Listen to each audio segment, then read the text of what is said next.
Hey everybody, this is Joe Gilder from HomeStudioCorner.com. We're going to talk today about getting it right at the source.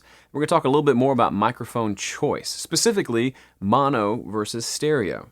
Now, quick class on what mono and stereo mean. Mono means simply one microphone.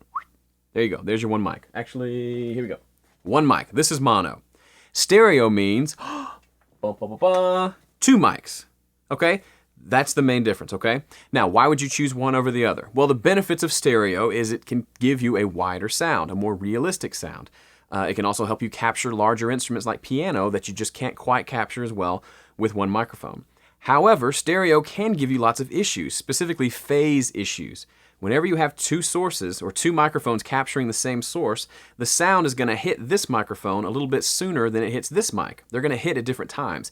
And when you blend those back together in the mix, there can be phase issues, which is going to cause it to sound thin or hollow or not as big, not as full, and you can't really fix those in the mix.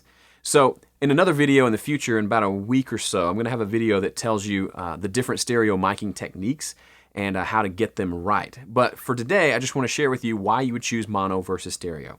Now, in my opinion, probably 80% of the time, I'm going to go with mono.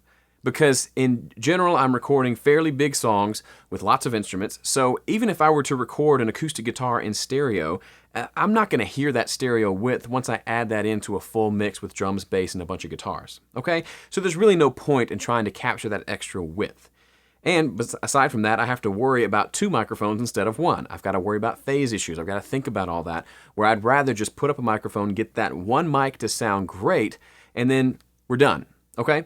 So if you're in doubt about it, just go with one microphone. You can get a great sounding anything with a single mic. You can even get a great sounding drum kit with a single microphone. Now, I know, spot miking is great, but the point is, mono versus stereo, don't think that mono is a lesser approach. It's just different, and it tends to work better in the mix anyway.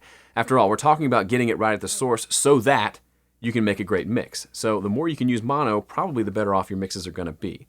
Stereo does have its place, specifically for things like drum overheads, or maybe stereo miking an acoustic guitar for an acoustic song that's just a guitar vocal, or maybe stereo miking a piano. Lots of options and reasons you would use stereo, and I'll talk about those techniques in a future video. But for now, just know those are your two options as far as microphones go. Mono's not a bad option. Stereo has its place too. Just a lot more ways that we can capture the audio.